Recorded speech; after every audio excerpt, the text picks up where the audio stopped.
ഇന്ന് നമുക്ക് ജേർണലിങ്ങിലും പിന്നെ ക്രാഫ്റ്റും ഒക്കെ ചെയ്യാൻ പറ്റിയ അതിലൊക്കെ ഉപയോഗിക്കാൻ പറ്റിയ ഒരു സ്റ്റാമ്പ് ഉണ്ടാക്കിയാലോ.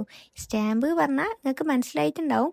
കമൻറ്റിൽ കണ്ടതാണ് ഒരു കുട്ടി സ്റ്റാമ്പ് ഉണ്ടാക്കുമോ ചോദിച്ചിട്ട്. അപ്പോൾ എന്തായാലും ഇന്ന് നമുക്ക് സിമ്പിളായിട്ട് എങ്ങനെ ബ്രഷ് പെന്നും ബ്രഷ് പെൻ ഇല്ലാത്തവർക്ക് വേണമെങ്കിൽ പെയിൻറ്റ് ഉപയോഗിക്കാം. എങ്ങനെയാണ് അപ്പോൾ നമുക്ക് ഉണ്ടാക്കാൻ നോക്കിയാലോ. അതിനായിട്ട് ആദ്യം വേണ്ടത് കാർഡ് സ്റ്റോക്കാണ്. കാർഡ് സ്റ്റോക്ക് ഇല്ലാത്തവർ വേണമെങ്കിൽ A4 ഷീറ്റ് എടുത്തോളും. അതിൻ്റെ നമ്മുടെ അടുത്ത് ഉണ്ടാവുന്ന പഞ്ചിങ് മെഷീൻ ഉണ്ടല്ലോ, ഹോളാക്കുന്നത്, അത് വെച്ചിട്ട് നമ്മൾ സൈഡ് എല്ലാ ഇങ്ങനെ സ്റ്റാമ്പുകളിലും ഉണ്ടാവുന്ന ഒരു മോഡലാണ്. അതേപോലെ ആവാൻ വേണ്ടിയിട്ട് ഞാൻ ചെയ്തെടുത്താണ്.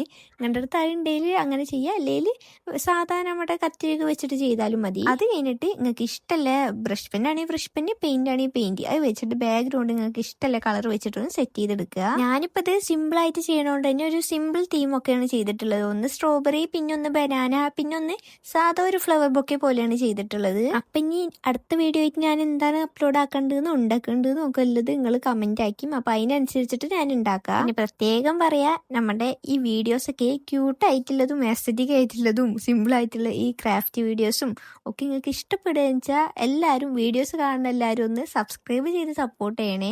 വീഡിയോസ് മാത്രം ഇങ്ങനെ സ്കിപ്പ് ചെയ്ത് പോകേണ്ട, നമ്മുടെ വീഡിയോസ് ഇഷ്ടപ്പെട്ട ഒന്ന് കമന്റ് ആക്കും കൂടി ചെയ്യും. അപ്പം എന്തായാലും നമ്മുടെ ഈ സിമ്പിൾ ആയിട്ടുള്ള സ്റ്റാമ്പ് എങ്ങനെ ഉണ്ടെന്നും രസമുണ്ടോയെന്നും രസമില്ലാന്നും പറ്റിയാലും പറ്റിയില്ലേലും ഒക്കെ പറഞ്ഞോളിയും. അപ്പം എന്തായാലും നമ്മളുടെ അടുത്ത വീഡിയോ ആയിട്ട് വരാം. അതുവരേക്കും ബൈ.